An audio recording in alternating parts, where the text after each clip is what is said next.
Adam Avitabile è supervisore agli effetti visivi alla Look FX. Aviu ha presentato la produzione degli effetti visivi in Step Up 3D.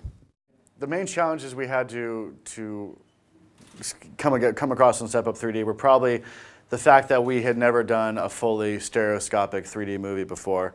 We had done little shots here and there for Avatar and some other movies, but it was the first time our facility was taking on a fully stereoscopic movie. So there was a high learning curve just to figure out exactly how to deal with the two plates for the right and left eye, and just getting our workflow to flow all together with that amount of data we had to process. The question is whether the effects in Step Up 3D are more or less astonishing than other movies, and that is kind of subjective to a certain degree because it's really your taste. It's what you're into. If you think the Step Up 3D effects are amazing, then they're amazing to you.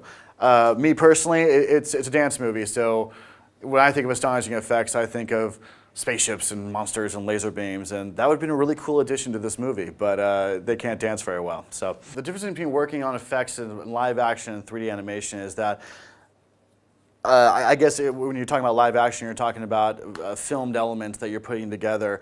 When you're talking about 3D animation, I think you're talking about fully CG movies kind of thing. So the difference is in a fully 3D environment, you're creating everything. So, you know, the trees, the sky, the road, the little bunny rabbit, whatever character you're doing, you have complete control over that. In a live action movie, you're dealing with filmed elements, so you're either adding things to or combining filmed elements on top of each other. And they both have their own set of challenges. Creating everything in a 3D world is very challenging to either make it look real or get the artistic vision you're trying to get across.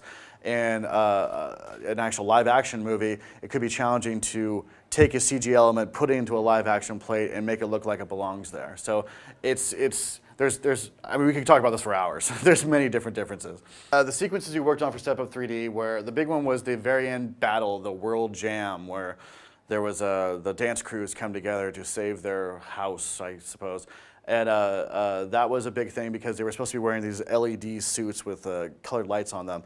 And they tried to do it practically, but we found out right away that it just wasn't going to work. So we had to do it all in CG. So there was a lot of different costume tests to see what these dots looked like and how they would key with the different lights. And all these people are moving around doing their dance moves, so it was very hard to track everything in and pull accurate keys for things and keep it from not mushing together and make it look like individual lights. So that was probably the biggest sequence we worked on. And little things here and there, like there's a scene where they're standing on top of a subway grate and they're blowing Slurpees into the sky, and there's some bubbles coming at camera, and that kind of things that would take advantage of the stereoscopic effect really popping out of the screen.